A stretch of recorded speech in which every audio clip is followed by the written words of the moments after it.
Liburan udah tiba nih. Enaknya kemana ya? Kuy, kita main air aja sambil memacu adrenalin, fams. Duh, jadi deg-degan deh. Waterpark yang sudah ada sejak tahun 2015 ini memiliki wahana Waikiki Beach alias Tsunami Pool. Beuh, ngeri nggak tuh dengernya? Eits, nggak usah takut dulu, fams. Meski kolam raksasa ini dibuat menyerupai pantai dengan tiruan gelombang yang tinggi, dijamin aman kok. Asal kalian nggak melanggar peraturan ya. Pokoknya ikutin aja panduan dari lifeguard-nya. Ada beberapa tipe gelombang yang bisa memacu adrenalin kalian di sini. Mulai dari gelombang kecil untuk anak-anak, gelombang sedang yang bisa menghempaskan orang dewasa, sampai gelombang besar yang mengharuskan kalian naik perahu karet ini. Langsung kita cobain aja deh. Kalau sudah terdengar suara sirine ini, tandanya akan datang gelombang, fams. Dalam hitungan detik, gelombang akan menggulung sampai ke pinggir kolam. Awal-awalnya sih gelombang cuma bikin kalian deg-degan aja. Kalau gelombang udah besar, bisa bikin kalian teriak. Gelombang yang lebih besar lagi bisa bikin tubuh kalian terhempas dari perahu karet. Emang kelihatannya ngeri sih, tapi nagih, fams. Tapi nggak semua orang bakal terhempas kok. Anak-anak yang naik di perahu karet biasanya akan dibawa ke bagian depan, mendekat ke sumber gelombang. Nah, gelombang yang paling dekat dengan sumber itu justru yang paling kecil. Semakin menjauh dari sumbernya, justru gelombang akan semakin besar, fams. Itu makanya orang-orang yang berada di tepi kolam jadi gampang terhempas. Rasakan juga ya tubuh yang terbawa arus balik gulungan ombak sampai ke tengah kolam. Jadi kayak berada di laut lepas sungguhan deh. Apa? Belum puas juga? Masih ada kok jet coaster. Wahana ini menjadi salah satu yang terpanjang di Asia, fams. Permainan seluncur air ini memiliki ketinggian 20 meter dengan panjang lintasan 225 meter. Saat meluncur dari atas ke bawah, kalian gak bakal cuma ngeluarin satu teriakan aja. Dijamin bisa teriak berkali-kali, fams. Lintasan berputar dilengkapi dengan lorong berbagai tikungan serta lintasan yang menanjak setelah turunan. Dijamin semua stres kalian bisa langsung hilang karena teriakannya. Oh ya, wahana ini dilengkapi dengan teknologi canggih, fams. Mesin jet yang digunakan mampu mendorong ban pelampung hingga kecepatan 60 km per jam. Kebayang nggak tuh, kayak apa cepatnya?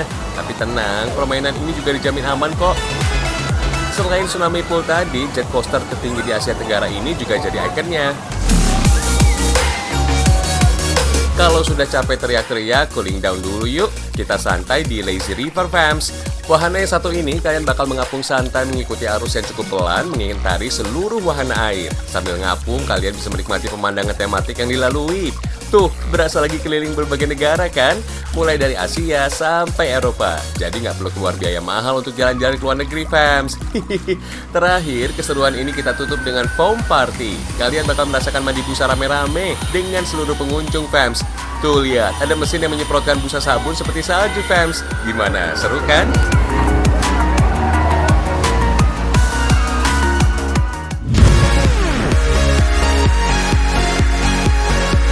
Kalian udah punya rencana mau liburan kemana? Kalau belum, sama dong. Jangan sedih, kita kasih bocoran buat kalian. Salah satu alternatif spot wisata. Lokasinya nggak jauh kok, cuma 90 km dari Jakarta. Di sini kalian nggak cuma disuguhkan dengan pemandangan yang ajib, fams, tapi banyak kegiatan seru yang bisa kalian lakukan. Spark Forest Adventure adalah spot wisata seluas 12,5 hektar yang terletak di daerah Cibadak, Nagrag, Sukabumi. Yang menjadi ikon di sini adalah Bird Park dengan luas sangkar burung mencapai 1.257 meter. Di sini ada 10 jenis burung-burung, fams, mulai dari merpati, beo, nuri merah, nuri pelangi, sampai kutilang. Pokoknya banyak banget deh. Uniknya, kalian bukan hanya melihat burung dari luar sangkar, tapi bisa masuk ke dalam sangkar dan memberi makan puluhan ekor burung. Jadi puas dong kalau mau sekalian foto-foto. Fams, memelihara atau mendengar kicauan burung ternyata dapat memberikan rasa tenang dan rileks. Kicauan burung juga mampu membuat suasana asri dan alami menjadi lebih terasa. Kalian pernah nggak sih ngebayangin tinggal di atas pohon di alam terbuka yang jauh dari bising kendaraan dan polusi udara? Di sini bisa dong. Resort yang ada di sini mengusung konsep nature dengan interior kamarnya yang menggunakan kayu jati. Salah satu tipe kamarnya adalah tree house dengan kapasitas 7 orang. Benar-benar serasa tinggal di alam bebas, fams. Sekarang waktunya lanjut urusan perut. Ada nasi liwet, ayam goreng, sop iga, ikan asin, sayur asam, dan masih banyak lagi. Cuaca sama suasana mendukung banget ya, fams. Ditunggu ya waktu liburannya.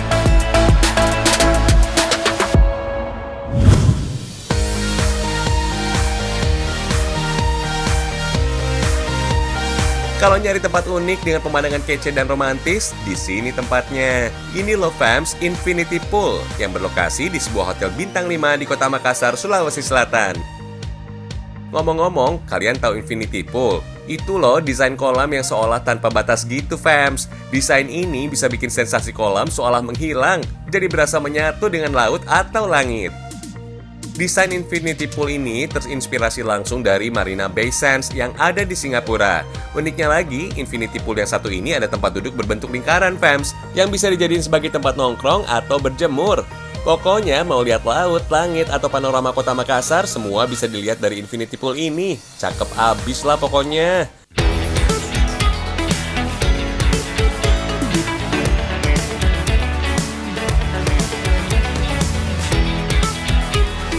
Kalau tempatnya udah kece badai, hidangannya pun harus spesial juga. Biar jaminan mutu enaknya, langsung aja kita masak sama chefnya. Ada ikan tuna tuh fams yang siap diolah. Bagian dada atau perut tuna adalah bagian yang paling sering diolah jadi masakan. Karena pada bagian itu mengandung sumber energi dan berlimpah nutrisi. Salah satunya ada kandungan magnesium yang baik buat kesehatan syaraf dan juga otot. Langkah wajib ngolah ikan tuna adalah diberi taburan garam dulu fams. Selain penambah rasa, garam juga berfungsi untuk menghilangkan minyak ikan yang amis. Boleh juga dilumuri air perasan jeruk lemon. Aroma segar pada lemon dijamin bakalan sukses ngilangin bau amis dari ikan tuna. Fams, sebagai ikan yang memiliki kandungan asam omega 3, jelas nggak boleh asal-asalan ya ngolah ikannya. Tapi bolehlah sesekali kasih efek flambe kayak gini. Ayo, kenapa teknik masak flambe identik dengan api yang menyala di atas wajan?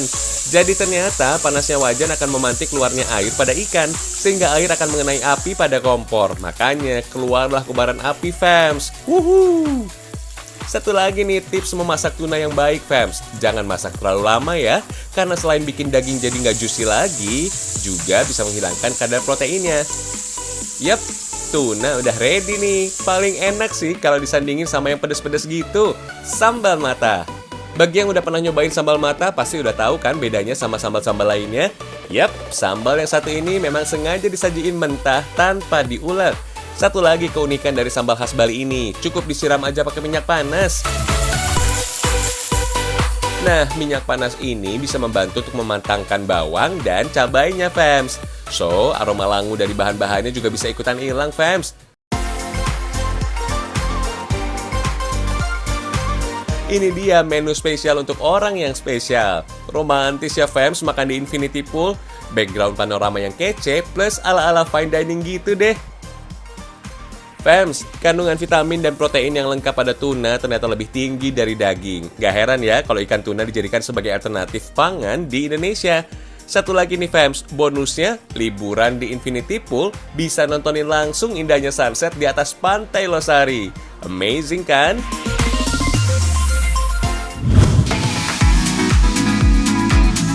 Kuliner Nusantara sangat beragam jenisnya. Masing-masing daerah memiliki ciri khas budaya. Makin kesini, kuliner Nusantara juga banyak yang berkembang menjadi lebih modern. Misalnya burger yang dipadukan dengan cita rasa lokal ini, fams. Lokasi kedainya ada di Jakarta. Menu yang dihidangkan sebenarnya bukan hanya satu, tapi ada 3 menu dengan nama yang unik banget.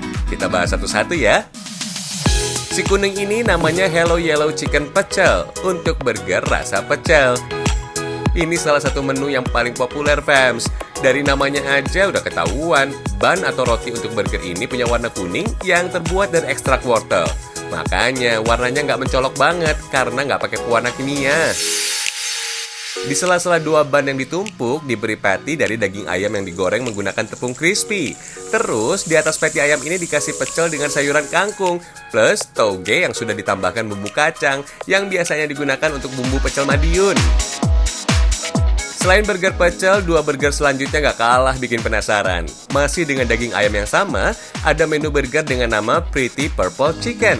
Burger yang satu ini dilengkapi dengan sambal mata loh. Kalau tadi warnanya kuning, yang satu ini bun burger sambal mata berwarna merah muda, terbuat dari buah bit yang sudah dihancurkan.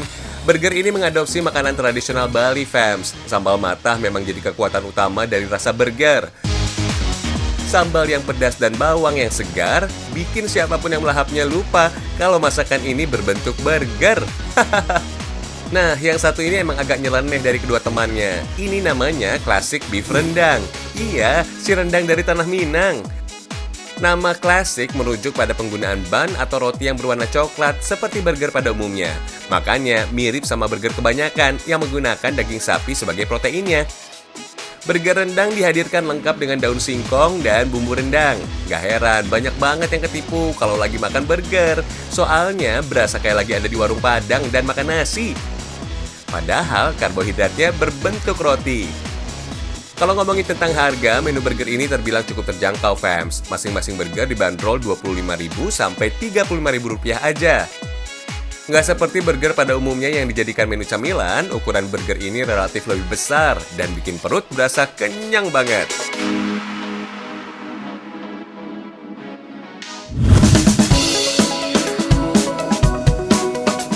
Kalau kalian nyangka ini martabak asli, berarti miniatur Clay ini berhasil menipu kalian. Karena faktanya, fams, martabak manis ini cuma replika Clay. Pengrajinnya ada di Malang nih, Vivi namanya.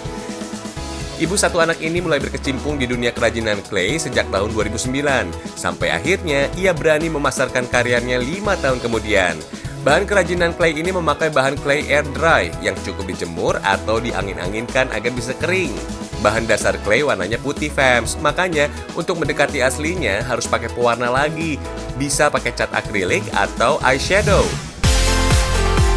Kalau dari artinya, Clay berarti tanah liat. Tapi sekarang banyak jenis Clay yang teksturnya liat dan gampang dibentuk, tapi bukan dari tanah. Bingung ya? Namanya juga perkembangan zaman. Clay air dry ini harganya lebih murah dibanding polymer Clay. Nggak perlu juga peralatan rumit seperti oven, jadi cocok juga deh buat kalian yang masih belajar membuat kerajinan dari Clay. Oh iya, awalnya Clay populer di Jerman pada tahun 1930, namanya polymer Clay. Tapi banyak yang nyangka Clay jenis ini adalah olahan plastik. Fams, miniatur Clay yang dibuat Vivi memiliki perbandingan 1:12, karena sangat kecil, jadi harus lebih teliti dan hati-hati. Tinggal pasang aja nih di atas sayur Clay-nya. Miniatur makanan ini dijual mulai dari 8.000 sampai ratusan ribu rupiah, tergantung ukuran, kerumitan, dan kombinasinya. Seperti kombinasi Clay dan print out berbagai merek produk ini nih. Kalau sudah jadi satu set kayak gini sih, jangan ditanya harganya. Kisarannya antara 5 sampai 10 juta rupiah. Wow! Nggak heran kalau usaha ini makin dilirik karena banyak restoran yang memakai replika berbahan Clay ini untuk display restoran.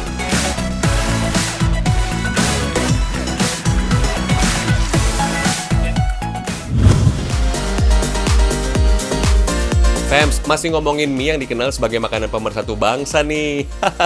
Ini nih, mie yang dijadikan sebagai produk fashion. Cakep ya? Workshopnya Srelokui berada di wilayah Kelapa Gading, Jakarta Utara. Di sini beragam produk fashion didesain dengan tema serba mie, fams. Unik banget ya. Karena dibuat dalam bentuk benda-benda fashion, desain produk fashion di sini mengusung tema mie goreng. Sebutannya Igor Satu Mangkok. Ayo, yang kepo kenapa tema desainnya mie? Ternyata desain mie pada fashion ini karena pemiliknya yang sering lembur bekerja. Saat pulang, ia kebiasaan ke warung mie instan untuk menyantapnya. Kemudian dibuatlah desain dari berbagai mie. Hihihi, ada-ada aja ya. Biar kualitasnya makin jempolan, setiap desain mie goreng dicetak dalam teknik digital printing, fams. Karena konsepnya casual looks, pilihannya jatuh pada bahan kanvas sebagai bahan dasarnya. Sekedar info nih, bahan kanvas sering digunakan jadi produk fashion karena memiliki karakter yang kuat, tapi tetap terlihat berkelas. Tuh, lihat aja, mie-nya benar-benar tumpah di tas, bucket hat, sampai masker. Benar-benar nggak nyangka ya. Berawal dari hal yang sederhana dan dekat sama kehidupan, bisa jadi karya dan ngasilin uang. Wah, ini dia yang disebut me and my fashion. Apalagi buat mie lovers, pakai produk desain mie di badan, mulai dari tas, bucket hat, sampai maskernya, dijamin gak mainstream buat dipakai sehari-hari.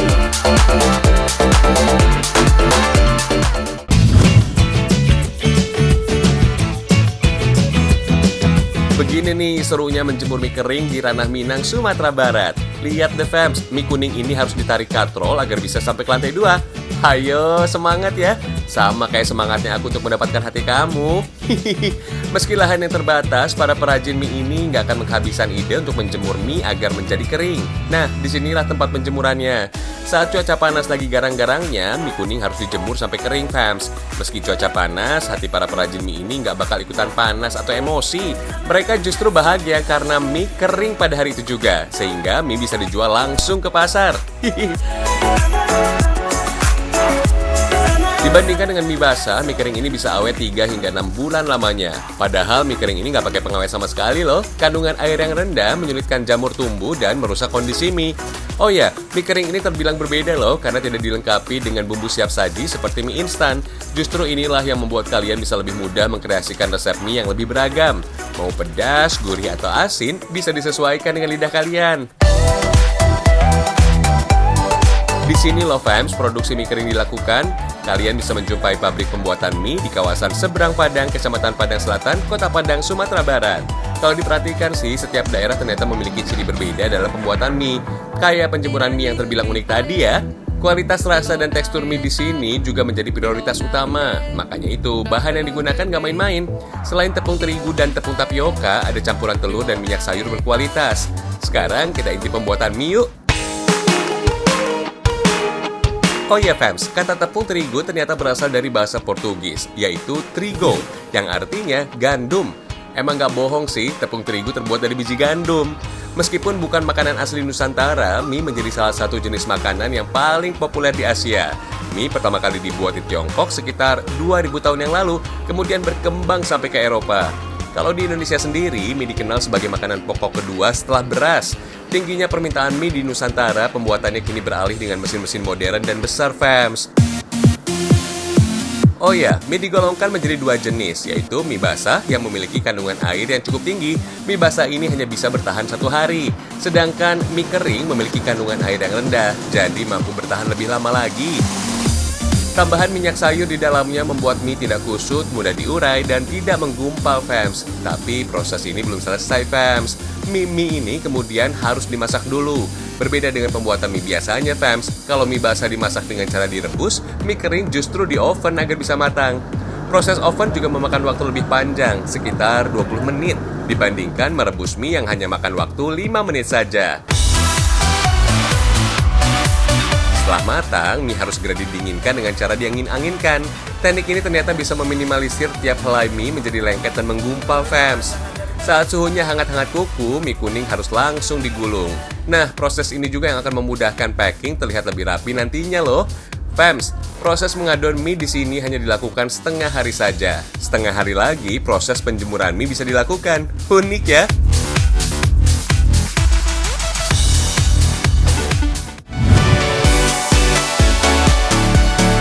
Mie diolah dengan cara digoreng udah biasa, mie rebus apalagi.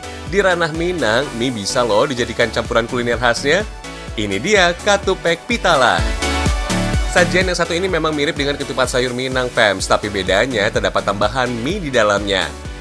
Katupek Pitala dikenal sebagai makanan favorit orang Minangkabau sebagai penunda lapar. Kalian juga bisa menyantapnya kapan saja, mulai dari sarapan pagi, makan siang, atau malam. Pokoknya, panganan ini menjadi pilihan bagi kalian yang nggak mau makan berat tapi tetap kaya serat. Nama Pitala sebenarnya nama wilayah di Kabupaten Tanah Datar. Iya, memang di sanalah kuliner nikmat satu ini berasal. Karena peminatnya, ketupat satu ini bisa kalian jumpai hampir di seluruh kawasan Sumatera Barat. Salah satunya di kawasan Los Lambuang, Bukit Tinggi, Sumatera Barat. Katupek Pitala ini berisi potongan lontong, tapi ada juga loh penjual yang sengaja tidak memotong lontong agar pembeli bisa memotongnya sendiri. Lanjut, siram gulai yang kental berisi sayur lobak, nangka, dan rebung fams. Ciri khas gulai ini karena kuahnya yang kental dan nikmat banget. Biar sayurnya makin terasa, tambahkan daun singkong yang sudah direbus, dan potongan kubis. Nah, ini nih yang menjadi ciri khas katupek ini. Ada mie kuningnya fams. Oh ya, satu porsi katupek ini dibanderol dengan harga Rp10.000 saja. Meskipun dijual dengan harga yang murah, rasanya nikmat luar biasa. Nyesel deh kalau kalian nggak nyoba saat ke Tanah Minang.